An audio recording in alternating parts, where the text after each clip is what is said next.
ٹھیک ہے، بسم اللہ اولہ و آخر.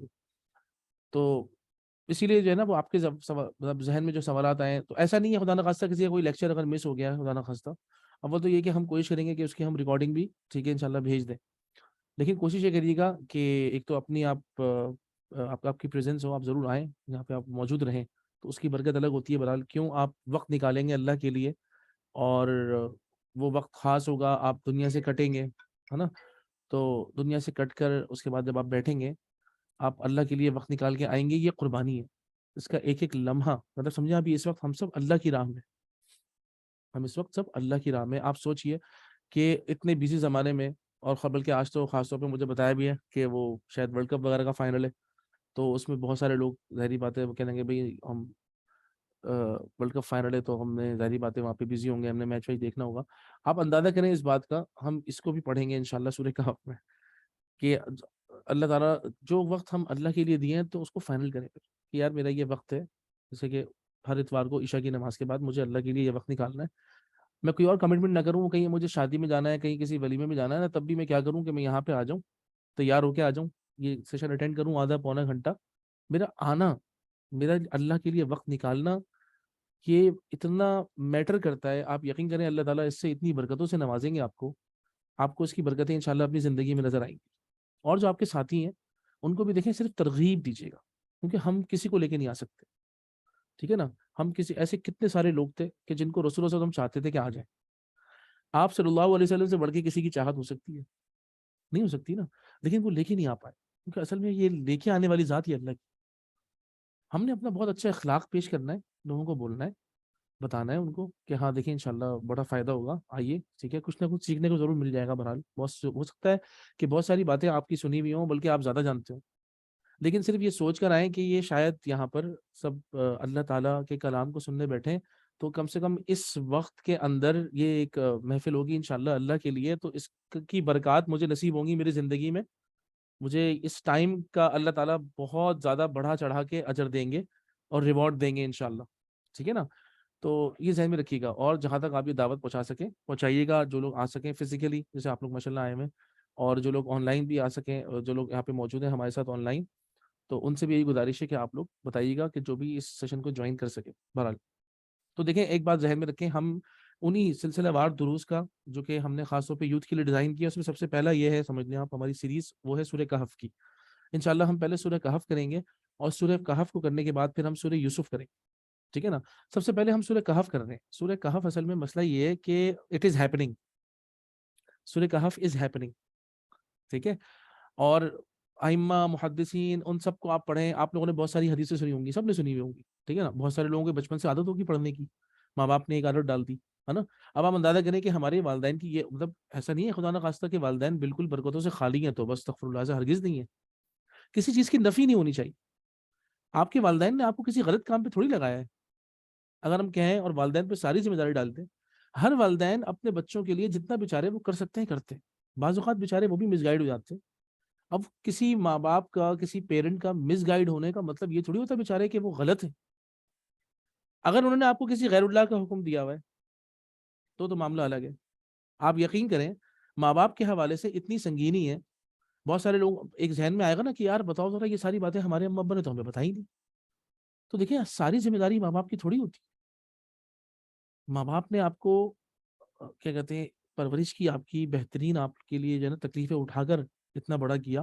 آپ قرآن مجید میں آیات پڑھیں تو آپ کو حیرانگی ہوگی. اللہ تعالیٰ نے کہا ہے کہ دیکھو دونوں مل جائیں تمہاری زندگی میں، یا دونوں میں سے ایک مل جائے. فلا تقل لہما اف فین. دیکھو اف مت کہنا، کلمہ تو اف ہے نا. اف یہ ہوتا ہے اگر آپ کوئی چیز ناگوار لگے اور آپ ایسے کریں، آپ نے یہ کیا ہے نا، اور آپ کے ماتھے پر جو یہ سلوٹیں پڑی ہیں، یہ اف ہے.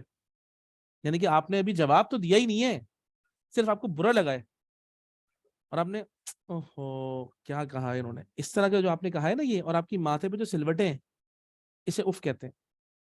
ولا تنہرہما، ہرگز ہرگز ان کو جھڑکی مت دینا، جواب مت دینا. وقل لہما قولا کریما، ان سے بات کرنا رسپیکٹ والے کلمات منہ سے نکلنے چاہیے تمہارے. یہ بات ختم نہیں ہوئی ابھی. وَخْفِضْ لَهُمَا جَنَاحَ الذُّلِّ مِنَ الرَّحْمَةِ. جناح پتہ ہے کیسے کہتے ہیں؟ پرندوں کے جو پر ہوتے ہیں نا ان کو جناح بولتے ہیں. پرندہ پروں سے اڑتا ہے نا. اللہ تعالیٰ نے کہا ہے تمہارے دو پر ہیں. ہمارے دو پر کون سے ہیں؟ دونوں کندھے. ان دونوں کو جھکا کے رکھنا. کس طرح؟ ذل من الرحمہ، ذلت کے ساتھ، پستی کے ساتھ، رحمت کی نیت سے دونوں بازو، دونوں کندھوں کو، کندھے جو آپ کے دونوں کندھوں کو جھکا کے رکھنا ماں باپ کے سامنے، یوں ایسے بالکل نیچے. اور کیا کہنا؟ رب ارحمہما کما ربیانی صغیرا. میرے رب ان دونوں پر آپ رحم فرمائیے، انہوں نے مجھے پالا ہے جیسے کہ انہوں نے میری تربیت کی ہے. مجھے بچپن سے پالا ہے جب میں چھوٹا تھا. اس بات کا احساس کب ہوتا ہے؟ اس بات کا احساس میں آپ کو ایک چھوٹی سی بات بتاتا ہوں، آپ لوگ حیران ہو جائیں گے، سن کے حیران ہو جائیں گے آپ لوگ. اس بات کا احساس کہ جب میں چھوٹا تھا، ایک بہت بڑا فلاسفر ہے، ویسٹرن فلاسفر. انشاءاللہ میں آنے والے سیشن میں، آپ کو بھی ذہن میں نام یاد نہیں ہے تو میں آپ کو بتاتا ہوں، یہ جو جتنے بھی ویسٹرن فلاسفرز ہوتے ہیں نا، امریکہ، کینیڈا، فرانس وغیرہ کے جتنے بھی ہوتے ہیں، زیادہ تر اب کیا ہوتا ہے، یہ اپنے بڑھاپے میں کیا کرتے ہیں، یہ اپنی ساری لائف کی سٹوریز، بایوگرافی لکھتے ہیں. ان کی ایک عادت ہے یہ، ٹھیک ہے نا. اب بڑھاپے میں ہمارے یہاں تو ماشاءاللہ بڑھاپے میں مزید عبادات اور بڑھ جاتی ہیں ہمارے. ماشاءاللہ ہم لوگ اپنے بوڑھوں کو دیکھتے ہیں، اللہ تعالیٰ ہمارے مطلب بوڑھوں کو دیکھ کے ہمیں اللہ یاد آتا ہے الحمدللہ. چہرہ دیکھ کے کہ یار ہمارے یہ بزرگان ہیں نا، بزرگ ہیں ہمارے یہ. وہاں معاملہ کیا ہے؟ وہاں کچھ کرنا نہیں ہے بیچاروں کے پاس، ٹھیک ہے نا. نہ کوئی رسول ہے جس کو فالو کرے، ٹھیک ہے نا. رسول کو تو لٹکایا ہوا ہے انہوں نے، صحیح ہے نا. نہ ہی کوئی کتاب ہے کہ جس کے پیچھے چلے. کتاب تو بدل ڈالی، صحیح ہے نا. کتاب بدل ڈالی، رسول کو لٹکا دیا. اب آپ اندازہ کریں اس قسم کے لوگ، اب ان کا بڑھاپا کٹتا نہیں ہے. بڑھاپا کٹتا نہیں ہے تو کیا کرتے ہیں؟ بہت سارے کام ایسے کرتے ہیں. کوئی ہائکنگ کر رہا ہے، کوئی کہاں جا رہا ہے، کوئی کہاں جا رہا ہے، کوئی کہاں جا رہا ہے، صحیح ہے نا. اور اپنی زندگی ٹائم پاس کرنا ہے. 24 گھنٹے ہیں بھائی گزارنے کے لیے، اور آپ کسی کام کے نہیں ہو، کوئی آپ کو رکھنے والا نہیں ہے. 60 سال کی عمر کے بعد تو آپ جو ہے وہ ویسے ہی ریٹائر ہو چکے کمپنی سے بھی. تو اب کیا کریں؟ جس کی 90 سال کی عمر ہے بیچارہ 30 سال کیا کرے گا؟ تو ایسے ہی کرے گا نا کچھ نہ کچھ. تو وہ بایوگرافی بھی لکھتے ہیں. ایک ان کی یہ عادت بھی ہے کہ بایوگرافی لکھتے ہیں بیٹھ کے. وہ اپنی بایوگرافی لکھتا ہے، فلاسفر ہے، ویسٹرن فلاسفر. کہنے لگا میرا جب پہلا بچہ ہوا تو میں نے اس کو بھیڑیے کو کھلا دیا. کس کو کھلایا؟ بھیڑیے کو. کیوں؟ کیونکہ مجھے پتا تھا کہ یہ جو میریٹل لائف ہوتی ہے، سیکسول لائف کے اندر جو ہے نا، وہ بچے جو ہے نا ڈسٹربنس ہوتے ہیں. پہلا بچہ میں نے بھیڑیے کو کھلا دیا. دوسرا بچہ میرا پیدا ہوا تو میں نے اس کو کتے کے آگے ڈالا، کتا کھا گیا اس کو. تیسرا میرا بچہ پیدا ہوا تو میں نے اس کو چرچ میں جمع کرا دیا. چرچ میں جمع ہوتے تھے بچے، چرچ میں جمع کرا دیا. چوتھا بچہ ہوا، میں نے پھر بھیڑیے کو کھلا دیا. چوتھا بچہ بھی بھیڑیے کو کھلایا. پھر کہنے لگا پانچواں جب میرا بچہ ہوا ہے تو میں بڈھا ہو چکا تھا. تو کہہ رہا ہے مطلب پانچویں بچے کو پھر میں نے پالا. کیوں؟ میری خدمت کون کرے گا؟ اب تو میں اٹھنے کے قابل نہیں رہا. تو کہنے پانچویں بچے کو میں نے یہ سوچ کے پالا کہ ابھی اگر میری زندگی باقی ہوگی تو مجھے کون سنبھالے گا. یوں میں نے پانچواں بچہ پالا ہے. اور پھر کہنے کا کہ یہی یورپ کی کے جو بڑے پڑھے لکھے لوگ ہیں، سویلائز لوگوں کی یہ پریکٹس سالوں صدیوں رہی ہے میجورٹی نے. اور اسی لیے اب ہوا یہ ہے، کچھ تو چلو جانوروں کو کھلا دیے بچے، اور کچھ بچے چرچ میں جمع کرائے، ٹھیک ہے نا. اب اس میں ہوا یہ کہ چرچ کے اندر اتنے بچوں کا ہجوم لگ گیا کہ کیا کریں ان کا. تو کہنے لگے پھر ان کے لیے، ان کی تربیت کے لیے کووننٹ سکولز کا کانسیپٹ آیا کہ وہ بچے کہ جن کے ماں باپ ان کو پھینک گئے، ان کے ماں باپ نہیں ہے، ان کے لیے اسکول ہونا چاہیے جہاں پہ ان کی تعلیم و تربیت ہو. ورنہ بچے کی جو اصل تعلیم و تربیت شروع ہوتی ہے وہ تو ماں باپ سے ہوتی ہے. تو ماں باپ ہی نہیں ہے، جب پھینک کے چلے گئے تو وہ جب اتنے سارے تو وہاں سے کانسیپٹ آف اسکولنگ آیا ہے. سوچیں آپ. تو ایک کڑی سے دوسری کڑی جڑی ہوئی ہے. میں آپ کو صرف یہ مثال دے رہا ہوں کہ کتنا بڑا احسان ہے ہمارے والدین کا کہ انہوں نے ہمیں کسی جانور کے آگے نہیں پھینکا کھانے کے لیے. تو ایسے ماں باپ سے دیکھیں، اگر خدا نہ خواستہ کوئی غلطی ولطی بھی اگر ان کے ساتھ، ظاہری باتیں وہ کوئی فرشتے تھوڑی ہیں، رسول تھوڑی ہیں، نعوذ باللہ. تو ہم نے کیا کرنا ہے؟ جتنا ہمارے ماں باپ نے ہمیں دیا ہے الحمدللہ رب العالمین، ہم اللہ کا شکر ادا کریں اس پر. اور جو ہمیں پتہ چلتا جائے ہم آگے اس میں کرتے جائیں.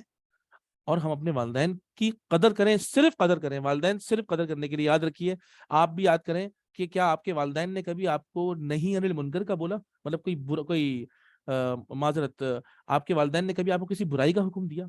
کبھی نہیں. ان کو جہاں جہاں جتنے ان کے لیول پہ اچھائی تھی، انہوں نے اچھائی کا حکم دیا ہے نا. تو ہمیں اپنے والدین کی قدر کرنی چاہیے، اور جو چیزیں ہمیں اب پتہ لگ رہی ہیں الحمدللہ اللہ کا فضل ہے ہمارے اوپر، ٹھیک ہے نا، ہم اپنے والدین کے لیے صدقہ جاریہ بنے آگے آنے والی نسلوں کے لیے، نہ یہ کہ والدین کو کوسے۔ یہ بہت بڑا مغالطہ ہے آج کے زمانے میں کہ والدین فارغ ہیں، انا للہ و انا الیہ راجعون، کہاں سے فارغ ہو گئے بھائی؟ والدین نے یہ کیا ہے، کہاں سے کیا والدین نے بھائی؟ توبہ استغفر اللہ، ہماری جنت ہے، ہمارے گھر میں اللہ والے کون ہیں؟ ماں باپ ہیں ہمارے۔ اللہ کے رسول صلی اللہ علیہ وسلم فرماتے ہیں باپ کی ناراضگی میں اللہ کی ناراضگی ہے، ماں کی تو ہاتھ اٹھتے ہیں تو اللہ کا عرش ہل جاتا ہے۔ ایسے لوگوں کو ہم بولیں بیکار ہے، انا للہ۔ آج کے زمانے میں یہ کانسیپٹ پھیلائے جا رہے ہیں، ہمارے والدین نے کچھ نہیں کیا ہمارے لیے۔ یہ کیوں؟ یاد رکھیے گا کہ ہم سورہ کہف میں پڑھیں گے، سورہ کہف کا جو ٹاپک ہی ایسا ہے، ٹاپک یہ ہے کہ آپ کو جو بتایا جا رہا ہے، جو آپ کو پلایا جا رہا ہے، دیٹ از رانگ، بغیر کسی نتائج کے۔ اگر مثال کے طور پہ میں یہ سوچتا ہوں آج بیٹھ کر کے میرے ماں باپ نے یار مجھے کچھ بھی نہیں سکھایا، تو اتنے سارے جو میرے ماں باپ نے میرے لیے تکلیفیں اٹھائی ہیں وہ ملٹی پلائی بائی زیرو ہو گئی۔ آپ نے وہ واقعہ مشہور سنا ہوگا نا کہ بیچارے نے ایک نے بولا کہ میں اپنی ماں کا حق ادا کروں گا، تو بس استغفر اللہ، بیچارہ نکل گیا پیدل حج کرایا۔ یہ کوئی مذاق نہیں ہے، یہ حقیقت ہے، ایسا ہوا ہے۔ ایک آدمی نے 6 مہینے بیچارہ اپنی ماں کو، 1 یا 2 مہینے، بلکہ 6 مہینے نہیں، 1 یا 2 مہینے اپنی ماں کو، پرانے زمانے میں پیدل سفر ہوتا تھا حج کا، گود میں اٹھا کے اس آدمی نے حج کرایا ہے، اور اس نے یہ تصور کیا کہ شاید میرا اپنے والدہ کا تو میں نے کم سے کم حق ادا کر دیا۔ تو اللہ تعالیٰ نے اس کو خواب دکھایا، خواب میں دیکھا اور دیکھا کہ ایک بچہ رو رہا ہے اور اس کی ماں جو ہے نا وہ شدید بخار میں جاگ رہی ہے اس کے لیے۔ اس کو بتایا گیا کہ وہ جو ایک رات تیری ماں جاگی تھی نا، ابھی تو اس رات کا قرض پورا نہیں ہوا، تو کہاں پوری زندگی بول رہا ہے؟ تو کیا سوچ رہا ہے کہ وہ بیچاری ماں جو ہے، اس نے جو ہے وہ تجھے جس طرح پالا تھا، ابھی تو اس رات کا بھی حق ادا نہیں ہوا، تو کہاں پوری زندگی جو ہے نا وہ سوچ رہا ہے کہ تو پوری زندگی میں ماں کا حق ادا کرے گا؟ تو بس استغفر اللہ۔ تو یہ ہمارے گھر میں اللہ والے لوگ ہیں، ہمیں اپنے ماں باپ کے پاس جانا چاہیے اور ان سے بولنا چاہیے خدا کا واسطہ ہمارے لیے دعا کرتے، اللہ تعالیٰ ہمارے اوپر اپنا رحم کر دے، اللہ تعالیٰ مجھے ان مشکلات سے آسان کر دے۔ نہ یہ کہ ماں باپ سے ہی کٹ جاؤ، ماں باپ ہی کے اینٹی ہو جاؤ، اپنی جڑیں یاد رکھیے گا، ماں باپ ہماری جڑیں ہیں، ہم ان کی شاخیں ہیں، جو ہماری جڑوں سے ہمیں الگ کر دے گا، انا للہ و انا الیہ راجعون، آپ اندازہ کریں وہ کتنا بڑا ہمیں دھوکہ دے گا، اور اسی دھوکے کا نام ہم جسے دھوکے کو ہم دجل کہتے ہیں اور دجال کہتے ہیں، ٹھیک ہے نا۔ تو بہرحال میں بات جو ہے وہ اس طریقے سے اور بھی کانسیپٹ آتے رہیں گے ذہن میں، تو میں آپ سے ڈسکس کرتا رہوں گا، کیونکہ because this is happening, I have to discuss with you, آپ کو بتانا پڑے گا یہ ساری باتیں۔ خدا کا واسطہ جو نظر آ رہا ہے، جو بتایا جا رہا ہے، جو تمہیں دکھایا جا رہا ہے وہ صحیح نہیں ہے، اسی لیے سورہ کہف پڑھ رہے ہیں بھائی۔ خیر، تو الحمدللہ ہمارے والدین کی دیکھیں اللہ تعالیٰ سلامت رکھے، صحت دے ہمارے والدین کو، اللہ تعالیٰ جو ہے نا کروڑوں اربوں رحمتیں نازل کرے ہر آن ہمارے والدین پر۔ رب ارحمہما کما ربیانی صغیرا، ہمیں پڑھنا چاہیے، کیا ہمارے پیارے ماں باپ اللہ نے ہمیں دیے الحمدللہ، ٹھیک ہے نا، کہ انہوں نے ہمیں کلمہ سکھایا، سبحان اللہ، ہمیں کسی کتے کے آگے کسی بھیڑیے کے آگے نہیں پھینکا، ٹھیک ہے نا، ہمیں کلمہ سکھایا، ہمیں بتایا محمد الرسول اللہ کون ہے صلی اللہ علیہ وسلم، اسلام کیا ہے، ہمیں قرآن پڑھا دیا الحمدللہ۔ کیا یہ کم احسانات ہیں؟ ٹھیک ہے نا۔ تو اسی میں سے بہت سارے روٹین میں آپ نے دیکھا ہوگا کبھی امی ابو نے کہنے بھی سورہ کہف پڑھو جمعہ ہے، سورہ کہف پڑھو جمعہ ہے، الحمدللہ۔ تو ایسے بہت سارے لوگوں کو اس طرح سورہ کہف یاد ہو گئی۔ ہمارے بہت سارے علماء اکرام نے لکھا ہے کہ والدہ کہتی تھی بچپن سے پڑھنے کے لیے، بھائی امی کیا پڑھیں بھائی، پڑھو سورہ کہف پڑھو، اچھا بھائی سورہ کہف پڑھ رہے ہیں بیٹھ کے، سب مل کے پڑھتے ہیں، مزہ بھی آتا ہے۔ قرآن مجید کی اپنی ایک اٹریکشن بھی ہے کہ بغیر سمجھے قرآن مجید کو پڑھنا عبادت ہے، پتہ ہے آپ کو؟ قرآن مجید دنیا کی واحد کتاب ہے کہ جس کو بغیر سمجھے پڑھنا بھی عبادت ہے۔ یہ انشاءاللہ میں آپ لوگوں کو بتاؤں گا، یہ آپ کو جب سمجھ میں آئے گا جب آپ گانوں کو سمجھیں گے، غنا جسے کہا ہے، انشاءاللہ ہم گانوں پہ بات کریں گے، میوزک اور گانے، ٹھیک ہے نا۔ تو وہ جب تک غنا الرحمن کو جاننے کے لیے نا، اس کا جو اپوزٹ ہے نا غنا الشیطان ہے، جب آپ کو گانے وغیرہ سب سمجھ میں آئیں گے نا، تب آپ کو سمجھ میں آئے گا قرآن مجید کی تلاوت کرنا بغیر سمجھے کیوں اللہ نے عبادت رکھی ہے، ایک پوری عبادت ہے، بغیر سمجھے کی بات کر رہا ہوں۔ سمجھنے میں تو کیا ہوگا، نور علی نور، روشنی، لائٹ اپون لائٹ۔ ایک لائٹ کیا ہے، ایک روشنی دل میں کیسے آئے گی، جب آپ تلاوت کریں گے قرآن مجید کی تلاوت جو ہے نا، صرف تلاوت قرآن مجید صحیح طریقے سے کرنا، اس کو سیکھنا ضروری ہے۔ میں آپ کو اس لیے بتا رہا ہوں، اپنی زندگی میں آپ یہ چیزیں نوٹ کریں کہ مجھے یہ کرنا ہے، قرآن مجید کی تجوید کے ساتھ تلاوت کرنا، یہ دل کی زنگ کو دور کرتا ہے، دل کی جتنی بیماریاں ہیں ان کا علاج ہے. آپ کو پتا ہے فزیکل بھی اور اسپریچول بھی. فزیکل مطلب دا باڈی، مائی ہارٹ، میرے ہارٹ ایک آرگن ہے نا، میرا ایک فزیکل آرگن ہے دل میرا، اور اس کے اندر میری روح بھی ہے. فزیکل دل کا علاج بھی قرآن مجید کی تلاوت ہے. آپ دیکھیں پرانے زمانے میں لوگوں کو ہارٹ اٹیک نہیں ہوتے تھے. آپ کو بہت کم ریئر کیسز ملیں گے، ہوتے تھے ایسی بات نہیں ہے، کم ملیں گے آپ کو. جو ہمارے یہاں کیسز ہیں اب تو ہمارے یہاں تو ہارٹ اٹیک تو کامن سی بات ہو گئی نا، دل کے وال چینج ہو رہے ہیں. ایسا پرانے زمانے میں نہیں ہوتا تھا. اس کی وجہ سب سے بڑی یہ تھی، ایک بہت بڑی اس کی وجہ یہ تھی، لوگوں کی جو تلاوت کا معمول تھا، آپ حیران ہو جائیں گے، پریشان ہو جائیں گے. عام طور پہ 3 پارے، 4 پارے، 5 پارے روز کے. ہم رمضان میں نہیں پڑھتے اتنے پارے، کیا خیال ہے؟ ایک آدمی کے مسلسل دل میں قرآن جا رہا ہے، قرآن جا رہا ہے، مسلسل تلاوت چل رہی ہے، تلاوت چل رہی ہے، تلاوت چل رہی ہے، تلاوت چل رہی ہے. امام شافعی فرماتے ہیں رحمۃ اللہ علیہ، ہم نے دیکھا کہ ہماری آنکھوں کی روشنی تیز ہو جائے، آنکھوں میں نور تیز ہو جائے، تو ہم نے یہ لگا، اور ہماری آنکھیں پاک ہو جائیں، آنکھوں کی روشنی تیز ہو جائے، آنکھوں میں قوت آ جائے، اور ہماری نگاہیں پاک ہو جائیں، تو ہمیں یہ چیز کہاں ملی؟ جب ہم نے قرآن مجید کی تلاوت دیکھ کر، قرآن مجید کے کلمات کو دیکھنے سے آنکھوں کی گندگیاں دور ہو جاتی ہیں. سبحان اللہ. یہ جو میڈیا ہماری آنکھیں گندی کر رہا ہے نا، اس کا علاج قرآن مجید کو دیکھ کے پڑھنا ہے. اور وہ بھی اس نیت سے جب آپ پڑھیں گے نا، یا اللہ تعالیٰ میرے سے بد نظری ہوئی ہے بہت زیادہ، پتہ نہیں کیا کیا دیکھا ہے ہم نے بیٹھ کر، کیا کیا خرافات آئی ہیں، اللہ تعالیٰ علاج کر دے. ایسے آپ ذرا نیت کریں، یا اللہ میری آنکھوں کا بھی علاج ہو جائے گا، اور میری مطلب میرا جو ہے نا وہ آنکھیں پاک بھی ہو جائیں گی. دیکھیے گا قرآن مجید کی آیات کو، اور دیکھ کے انگلی رکھ کے پڑھیے گا کہ، اور دیکھیے گا کہ وہ آیات اور وہ کلمات ہے نا، وہی الف سے لے کے یا تک کی ہے نا، الف با تا سا سے لے کے یا تک وہی ہے نا سارے کلمات. وہ سارے کلمات آپ کے دل کی ساری گندگی کو دھو ڈالیں گے. سارا کے سارے امیجز جو آپ کے دماغ میں بن رہے ہیں مستقل میڈیا کے تھرو، وہ امیجز اکھاڑ اکھاڑ کے قرآن مجید کے کلمات جو ہے نا وہ باہر نکال دیں گے آپ کے دل سے. سبحان اللہ. اور آنکھیں تیز ہو جائیں گی، آنکھیں پاک ہو جائیں گی، گندگی دیکھنے کا دل نہیں چاہے گا، گندی چیزیں دیکھنے کا دل نہیں چاہے گا. ٹھیک ہے نا. پھر آپ کو پھر جب احساس ہوگا کہ پاکی کیا ہوتی ہے. ایک پاک انسان جب وہ ناپاک ہو جاتا ہے تو اس کو پاکی کی قدر آتی ہے. کیا خیال ہے نا، کہ یار پاک رہنے میں واقعی عظمت ہے، پاک رہنے میں برکت ہے، پاک رہنے میں بہت زیادہ صحت ہے. ٹھیک ہے نا. اور وہی ایک ناپاک انسان ہے، وہ بےچارا شیطان کا وہ سب سے بڑا، جو سب سے آسان ایکسس ہے وہ. بہرحال تو میں آپ کو یہ بتا رہا ہوں کہ الحمدللہ یہ جو ہے نا سورہ کہف کی تلاوت وغیرہ ہمیشہ الحمدللہ ہوا کرتی ہے. اور بچپن سے آپ لوگوں کو یاد ہوگا اللہ کے رسول کی اس میں بہت ساری احادیث ہیں مبارک. ٹھیک ہے بھائی، کہ سورہ کہف کے جو پڑھنے والا ہے، اچھا جس نے شروع کی 10 آیتیں اور آخری کی 10 آیتیں اس نے یاد کر لی زبانی، وہ فتنہ دجال سے محفوظ رہے گا. ٹھیک ہے نا. جو شخص جمعے کے دن، یہ میں آپ کو ساری احادیث کا مفہوم بتا رہا ہوں، آپ لوگوں کو سب کو پتا ہے پہلے سے، میں صرف ایک ریویو کر رہا ہوں آپ سے. ٹھیک ہے نا، تاکہ وہ چیز ذرا تازی ہو جائے. جو شخص جمعے کے دن سورہ کہف پڑھتا ہے تو اس کے، اور یہ بھی ایک اچھی روایت ہے، اس کے اور خانہ کعبہ کے ساتھ جو ہے نا ایک لائٹ، ایک روشنی لگا دیتے ہیں اللہ تعالیٰ، کہ واقعتاً اس کو وہ بھی منور رہتا ہے. اٹس سیم لائک کہ ایک آپ سمجھ لیں کہ بھائی پی ایم ٹی ہے، صحیح ہے نا. پی ایم ٹی میں کتنے سارے تار لگے ہوئے ہیں، ہے نا. پی ایم ٹی جو ہوتا ہے جہاں سے بجلی آ رہی ہوتی ہے، تو وہاں پہ کتنے سارے تار لگے ہوئے ہوتے ہیں. ٹھیک ہے. جو تار پی ایم ٹی سے کنیکٹ ہوتا ہے اس کو کوئی ہاتھ نہیں لگا سکتا، ہے نا. اس کو ایسا کرنٹ لگے گا، کسی سے بولو زیادہ پی ایم ٹی والے تار کو ہاتھ لگاؤ، قریب بھی نہیں جائے گا.